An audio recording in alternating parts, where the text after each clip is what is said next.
It's a scene playing out all across Charlotte, building construction. When it opens next summer, the Queensbridge mixed-use development in South End will include a 42-story residential tower, a 35-story office tower, and nearly 30,000 square feet of retail space. For now, workers carry up supplies, grab a quick bite to eat, and get right back to work. And everywhere you look, you see one of the main ingredients of building construction: concrete. But before we go any further, let's clarify something.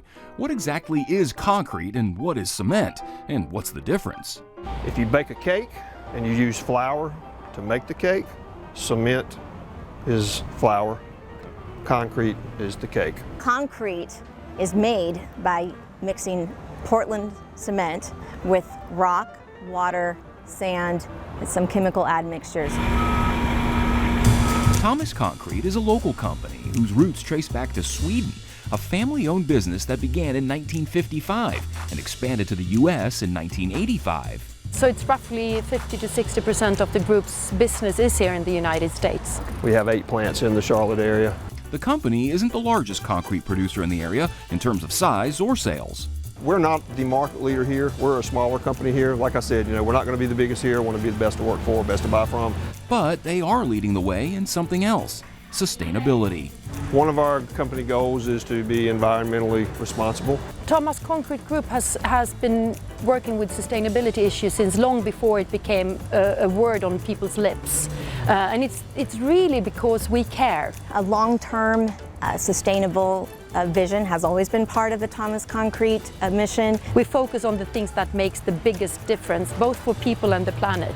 Cement makes up only about 10% of finished concrete, yet it contributes to about 90% of its overall carbon dioxide output, and cement production contributes 8% of global carbon emissions. Concrete, by sheer volume, is going to have an impact on the environment, and we feel there's responsibility there to understand our product in a way, not just the product, but to understand the impact that it has, and to do what we can to mitigate it. There's a lot we can do. My name is Jeff Sanders. I'm the GM for Thomas here in Charlotte. Want to welcome everyone to our event. We're pretty proud of the CarbonCure journey that we're on, and excited to share it with those of you who are here. At a recent event for customers and associates at Old Mecklenburg Brewery, representatives from Thomas Concrete shared the story of the CarbonCure process and what it could potentially mean long-term for the environment. We're proud of the progress that we've made with CarbonCure to try to be more environmentally friendly. So we have been actively working since a long time to reduce the footprint by substituting cement with materials that has the similar properties but with a significant lower CO2 footprint than the cement. So, how exactly does the CarbonCure process work? It's all very scientific and perhaps a little confusing to someone not in the industry. But what they're doing is experimenting with various binders. That's the stuff used in the concrete mix that holds everything together. Basically, the glue. It is what creates that strength. The most important and the main alternative binders are slag, a byproduct from the steel industry, and fly ash from coal-fired power plants. Those are the two main alternative binders that we operate with at the moment. So we are also researching new alternative binders like volcanic ash, calcined clays, reclaimed fly ash, other types of slags from other types of similar industries like the steel industry. Then they take what would normally be the CO2 emissions, and instead of releasing it into the atmosphere, they trap it back into the concrete. And by doing this, they can reduce CO2 emissions by as much as 50%. All right, CarbonCure is a process where different producers or manufacturing facilities they have processes that produce carbon. Instead of releasing it to the atmosphere, they'll release it into a container. They'll deliver it to our plants. And we'll inject the carbon dioxide into the drum of the truck or the drum of the plant to reduce the amount of cement that we need.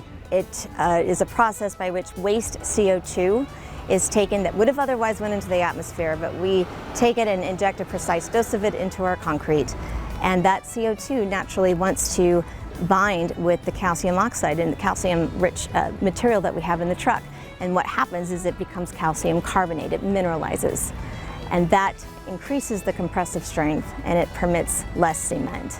The Carbon Cure process was featured on CNN a few years ago when the technology was first adopted. But what if there was a way that instead of releasing carbon dioxide, concrete could trap it forever? In Charlotte, the Carbon Cure process is being implemented into construction of the Queensbridge project in South End, as well as the new 25-story residential tower going up in Ballantyne. Thomas in the U.S. has produced, I think, in the neighborhood of 6 million yards with the Carbon Cure, so it's been a pretty substantial number. It's a challenge facing the entire industry, meeting the demands of anticipated infrastructure growth while decarbonizing construction. Thomas is taking that challenge head on. We know that there's going to be a lot of concrete coming over the next 50, 60 years, and we want to make sure that the concrete that we pour has the least amount of environmental impact possible. Thanks for watching, and if you don't want to miss any more great regional stories, please subscribe to our PBS Charlotte YouTube channel.